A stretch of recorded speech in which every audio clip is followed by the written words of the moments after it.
नमस्कार मुलांनो, welcome back to our YouTube channel. 21 फेब्रुवारी उद्याचा दिवस, तुमच्या बोर्डचा पहिला पेपर मराठीचा। बरोबर, टाइम मॅनेजमेंट या व्हिडिओमध्ये समजून घ्यायचं आहे। आतापर्यंत तुम्ही मराठीचा पेपर एकदा सेमिस्टर एक्झामला दिला असेल, त्यानंतर तुमच्या स्कूलमध्ये ज्या काही प्रिलिम एक्झाम झाल्या त्यामध्ये दिला असेल, टाइम पुरलाही असेल किंवा काही जणांना पुरलाही नसेल। आता ह्या व्हिडिओमध्ये तुम्हाला टाइम मॅनेजमेंट सोबतच पेपर चेकिंग 15 मिनिटांमध्ये त्याच वेळेत कसा करायचा ते देखील समजून सांगणार आहे। त्यामुळे व्यवस्थित बघा। आता ऍक्च्युअली तुम्ही काय करताय, पेपरचा सिक्वेन्स आहे तसा जर फॉलो केला तर वेळ अजिबात पुरणार नाही। थोडासा सिक्वेन्स जर मॉडिफाईड केला तरच वेळ पुरेल। आता कसा मॉडिफाईड करायचा ते सुद्धा समजून घेऊ। बघा, 80 मार्कांचा पेपर असतो, 3 तास वेळ आहे। आता डोक्यात 80 मार्क ठेवू नका, 3 तास वेळ सुद्धा ठेवू नका, त्यांना डिवाइड करून टाका। म्हणजेच 30 मार्क पहिल्या 1 तासासाठी 11 ते 12 या वेळेत, 30 मार्क पुढचा 1 तास 12 ते 1 या वेळेत, 20 मार्क शेवटच्या 1 तासामध्ये। म्हणजेच 11 ते 12 पहिला 1 तास, 12 ते 1 दुसरा 1 तास आणि शेवटचा 1 तास म्हणजे 1 ते 2। अशामध्ये आपण टाइम सुद्धा डिवाइड केला आणि मार्क सुद्धा डिवाइड केले। म्हणजे पहिल्या 1 तासात फक्त 30 मार्कांवरती फोकस, नंतर पुन्हा 30 मार्कांवरती आणि शेवटी 20 मार्कांवरती। कळलं नक्की? आता पहिल्या 1 तासामध्ये काय करायचंय ते बघा। पहिला 1 तास आपल्यासाठी खूप जास्त महत्वाचा आहे। त्याच्यामध्ये गद्य विभागाचे 3 उतारे असतात, 40 मिनिटांमध्ये ते पूर्ण करून टाका। टाइम मॅनेजमेंट तुम्हाला अगोदर सांगितलं होतं, पुन्हा रिपीट करतो। जे पठित उतारे आहेत 2, त्यांना 15 मिनिटं, असे 2 उतारे 30 मिनिटांसाठी आणि एक अपठित उतारा आहे 10 मिनिटं, अशी टोटल झाली 40 मिनिटं। कळलं नक्की? नंतर स्थूल वाचनाचे 2 प्रश्न, एका प्रश्नाला 10 मिनिटं घ्या, 10 मिनिटं गुणिले 2 म्हणजेच 20 मिनिटांमध्ये गद्य विभाग आणि स्थूल वाचन सहज पक्क होतं। मध्ये पद्य विभाग येतो, त्या पद्य विभागाला पानं सोडून द्या। तुमच्या हँडरायटिंग नुसार तुम्ही पानं सोडली तरी पण चालेल, नंतर पद्य विभाग लिहिता येऊ शकतो। कळलं? आपल्याला पेपर वेळेत पूर्ण करायचा आहे, त्यामुळे सेक्शन थोडे पुढे मागे केले तरी पण चालतील, परंतु बोर्डच्या पेपरचा सिक्वेन्स अजिबात चुकवायचा नाही। म्हणजेच गद्यानंतर आन्सर शीट मध्ये पद्यच आलं पाहिजे, नंतर स्थूल वाचनच आलं पाहिजे, त्याच्यानंतर भाषा अभ्यासच दिसला पाहिजे आणि शेवटी उपयोजित लेखनच दिसलं पाहिजे। हा सिक्वेन्स चेंज नाही करायचा। फक्त आपण काय करतोय, पद्य विभागाला पानं सोडतोय का, तर आपल्याला पेपर लवकर पूर्ण करायचा आहे म्हणून। समजलं? पहिला 1 तास समजला। आता पुढचा 1 तास बघा। पुढच्या 1 तासामध्ये खूप महत्वाची गोष्ट करायची। सुरुवातीला व्याकरण पूर्ण करा, म्हणजे तुमचं स्थूल वाचन झालं रे झालं की लगेच व्याकरणाला हात लावा। 16 गुणांसाठी व्याकरण असणारे, 20 मिनिटात व्याकरण सहज पूर्ण होतं, त्यामुळं हे 16 मार्क खूप इझिली मिळवता येतील। कळलं? नंतर पद्य विभागाला जी पानं सोडली होती ना, तिथं रिव्हर्स जा आणि त्या 16 गुणांचा पेपर लिहा। सहज 30 मिनिटांमध्ये पद्य विभाग पूर्ण होतो। आता झालं बघा काय, व्याकरण केलं तुम्ही 20 मिनिटांमध्ये, पद्य विभाग केला तुम्ही 30 मिनिटांमध्ये, म्हणजे ही झाली 50 मिनिटं। अजूनही 10 मिनिटं उरली। त्या 10 मिनिटांमध्ये या पूर्ण 2 तासामध्ये जर पेपरमध्ये काय पेंडिंग राहिलं असेल तर ते पूर्ण करा। आता पेंडिंग काय राहू शकतं, समजा एखादी रिकामी जागा असेल, ती रिकामी जागा तुमची भरायची राहिली असेल, किंवा स्वमत लिहायचं राहिलं असेल, किंवा एखादा प्रश्न चुकून स्किप झाला असेल तर ते चेक करा। म्हणजेच दुसऱ्याच तासामध्ये तुम्ही पेपर चेक करताय। बरोबर? आणि दुसऱ्याच तासामध्ये काय काय पूर्ण होतंय बघा। गद्य विभाग झाला, स्थूल वाचन झालं, व्याकरण सुद्धा झालं, पद्य विभाग सुद्धा झाला। म्हणजे ऑलमोस्ट तुम्ही 3 उतारे, 2 प्रश्न, व्याकरणाचा पूर्ण भाग, पद्याचे जे काही 3 प्रश्न होते सगळे पूर्ण झाले। पेपर ऑलमोस्ट डन झालाय, फक्त एकच विभाग राहिलाय। कळलं? पहिल्या 2 तासाचं मिशन समजलं। आता शेवटचा 1 तास, तो पण लगेच समजून घेऊ। बघा, शेवटचा 1 तास म्हणजेच 1 ते 2। ठीक आहे, अगोदर पेपर पूर्ण झालाय, कॉन्फिडन्स आलाय। उपयोजित लेखनामध्ये जे हँडरायटिंग खराब येत होतं ना, ते हँडरायटिंग आता चांगलं येईल। उपयोजित लेखन एकूण 24 गुणांसाठी तुम्हाला दिसणार आहे। आता लिहिण्या अगोदर तुम्ही जे उपयोजित लेखन सिलेक्ट करताय ना, त्याचा 1-2 मिनिटं विचार करा। म्हणजे तुम्ही कुठले कुठले मुद्दे लिहिणार आहे, त्यांचा सिक्वेन्स कसा असणार आहे, नंतर कुठल्या मुद्द्यांवरती तुम्ही जास्त भर देणार आहात, हे थोडं विचार करा। विचार करून लिहा, म्हणजे टाइम कमी लागेल। पण जर तुम्ही लिहिता लिहिता जर विचार केला तर मुद्दे चुकण्याचे चान्सेस खूप जास्त आहेत। त्यामुळे आधी विचार करा, विचार करून मुद्दे ठरवा। एकदा ह्या 2 गोष्टी पक्क्या झाल्या की लिखाण एकदम जोश मध्ये पूर्ण सहज होऊन जातं। कळलं नक्की? आता कुठल्या कुठल्या विभागाला किती किती वेळ द्यायचा आहे तेही बघा. पत्रलेखन 10 मिनिटात सहज पूर्ण होतं. जाहिरात लेखन 5 मिनिटं बोललोय मी, पण 5 मिनिटं लागत नाहीत, त्याच्या आधीच पूर्ण होती. बातमी लेखन सुद्धा 10 मिनिटं. प्रसंग लेखन 30 मिनिटं. जर इन केस तुम्हाला वाटलं या ठिकाणी थोडा टाइम वाढवतो, ह्या ठिकाणी टाइम वाढवतो, तर जास्तीत जास्त 2-2 मिनिटं वाढवा. त्याच्यावरती अजिबात वाढवू नका. आणि प्रसंग लेखनाचा टाइम वाटलं तर 25 मिनिटं करा, हे सुद्धा जमून जाईल. कळलं? आणि शेवटची जी 5 मिनिटं राहिली असतील त्या 5 मिनिटांमध्ये पेपर प्रेझेंटेशन वरती फोकस द्या. रेषा मारा, व्यवस्थित स्क्वेअर वगैरे जे काही रेक्टँगल असतील त्यांना बॉक्सेस प्रॉपरली करा, टेबल वगैरे व्यवस्थित ड्रॉ करा. कळलं नक्की? आता ह्याच व्हिडिओमध्ये आपण पेपर प्रेझेंटेशन कसं असलं पाहिजे ते लगेच बघूया. आता पेपर प्रेझेंटेशन बघा. व्यवस्थित प्रश्नाचा क्रमांक लिहिलेला आहे, त्यानंतर विभागाचं नाव मेन्शन केलं आणि नंतरच उत्तराच्या प्रश्नोत्तरांना सुरुवात केली. आता पेपरमध्ये या ठिकाणी त्यांनी बॉक्स दिले होते. बॉक्स काढणं शक्य नाही होणार, सरळ सरळ अंडरलाईन करा आणि आन्सर लिहून टाका. कळलं नक्की? नंतर दुसरा प्रश्न, त्याच्यामध्ये कृती होती, त्यांनी बॉक्स करून अशा टाईपमध्ये डायग्राम मेन्शन केली होती. सेम त्याच टाईपमध्ये तुम्हाला काय करायचंय, डायग्राम मेन्शन करायची. कळलं? अजिबात डायग्रामचा जो काही पॅटर्न असेल तो चेंज करू नका. तो जो पॅटर्न त्यांनी क्वेश्चन पेपरमध्ये दिलेला आहे तोच तुमच्या आन्सर शीटमध्ये ॲज इट इज आला पाहिजे. आणि एक महत्त्वाची गोष्ट बघा, साईडला बरेच जण खूप मोठी लाईन सोडतात.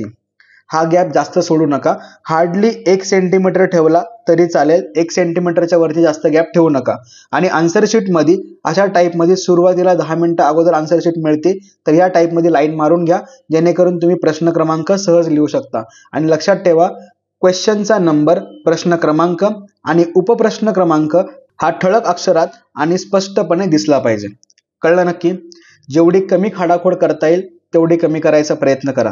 नंतर महत्वाचा प्रश्न येतो स्वमत. बघा, एवढं मोठं आणि मुद्देसूद व्यवस्थित सुटसुटीत जर तुम्ही स्वमत लिहिलं, स्वमत लिहिताना एक गोष्ट डोक्यात ठेवा, कमीत कमी तुम्हाला 7 ओळींच्या वरती लिहायचंय. बरोबर? मग जर तुम्ही जास्तीत जास्त लिहायचा प्रयत्न केला, 8-9 ओळींचं जर तुमचं स्वमत असेल तर सहज पेपर चेकिंग करणारा पर्सन तुम्हाला आउट ऑफ मार्क देऊन टाकेल. पण असं मुद्देसूद तुम्हाला काय करायचंय, व्यवस्थितरित्या स्वमत लिहायचंय. कळलं? त्यानंतर बघा, अशा टाईपमध्ये तुमचा व्यवस्थित गद्य विभागाचा उतारा दिसला पाहिजे. पेपर झाल्यानंतर अशा टाईपमध्ये 2 रेषा मारा, म्हणजे पेपर चेकिंग करणाऱ्या पर्सनला क्वेश्चन संपलाय हे लगेच समजून येईल. कळलं? गद्य विभागाचे उतारे तुम्हाला असेच लिहायचे. क्लिअर? आकृती आहे तशीच काढा. पुन्हा एकदा सांगतोय, अजिबात पॅटर्न बदलू नका. डन? टेबल दिला असेल टेबल काढा, काही इश्यू नाही. ओके, चलो. आता पुढचा विभाग असतो तो म्हणजे पद्य विभाग. नीट बघा, पद्य विभागामध्ये पण तुम्हाला सुरुवातीला कृती असेल. प्रश्न सुरू केल्यानंतर त्या विभागाचं नाव मेन्शन करा, पेपर चेकिंग करणाऱ्या माणसाला इझी होतं. सेम डायग्राम दिल्या असतील, डायग्राम आहे तशा काढा, अजिबात चेंज करू नका. या साईडला 1 सेंटीमीटरच्या आसपासच लाईन काढता. नंतर जर गाळलेली जागा असेल तर व्यवस्थित आन्सर लिहिल्यानंतर अंडरलाईन करा, म्हणजेच पेपर चेकिंग करणारा पर्सन फक्त अंडरलाईन केलेला पोर्शनच चेक करेल, बाकीच्या गोष्टी चेक करण्यात वेळ घालवणार नाही. आपल्याला पेपर असा रिप्रेझेंट करायचा आहे जेणेकरून पेपर चेकिंग करणाऱ्या माणसाला वेळ कमी लागेल आणि त्याला उत्तरं सहज दिसतील. नंतर जे काही तुम्हाला सरळ अर्थ लिहायचा असतो तो या पद्धतीने लिहा. नंतर जे काही काव्य सौंदर्य लिहायचंय ते या पद्धतीने लिहिलं तरी पण चालेल. मी जास्त लिहून दाखवलंय, तुम्ही 7 ते 8 ओळींमध्ये किंवा 6 ते 7 ओळींमध्ये लिहिलं तरी पण चालेल. नक्की? नंतर आता त्यातली कृती तुम्हाला सांगत नाही, कृती तुम्हाला समजूनच येईल. कृती एकदम सिंपल राहते. टेबल राहतो, टेबलच्या फॉर्म मध्येच मांडायचे, त्यामुळे तो टेबल व्यवस्थित काढताल.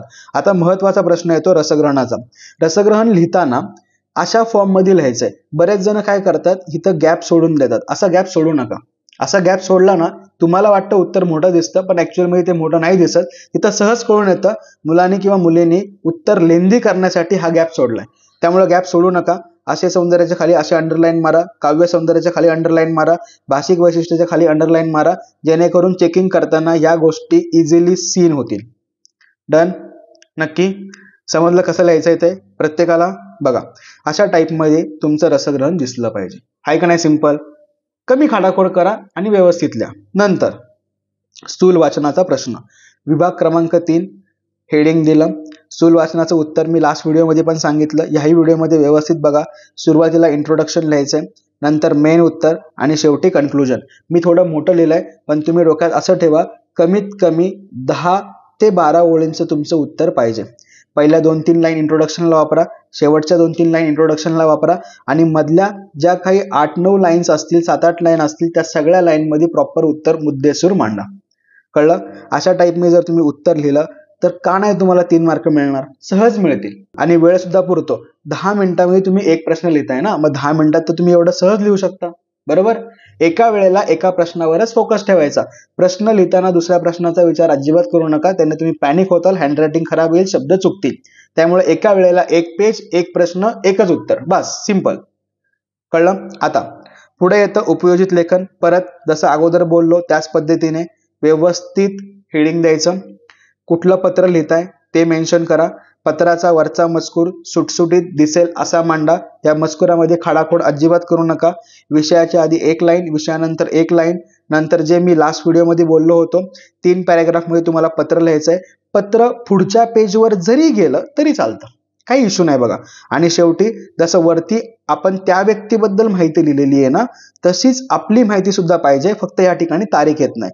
अशा टाईपमध्ये तुमचं ओव्हरऑल पत्र दिसलं पाहिजे. बघा, व्यवस्थित वरचा फॉर्मॅट आला, विषय व्यवस्थित दिसला, पत्राची सुरुवात व्यवस्थित दिसली, नंतर पत्रामधला मजकूर व्यवस्थित मांडला आणि प्रॉपर शेवट केला. शेवट झाल्यानंतर आपली स्वतःची माहिती लिहिली, डन, बस. 6 पैकी 6 मार्क पक्के. आता महत्वाची गोष्ट, बरेच जण काय करतात, जर नाव दिलं नसेल ना तर स्वतःचं नाव टाकतात. असं अजिबात नका करू.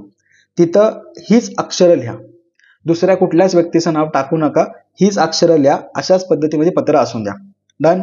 नक्की? आता जाहिरात लेखन बघा, दिसते?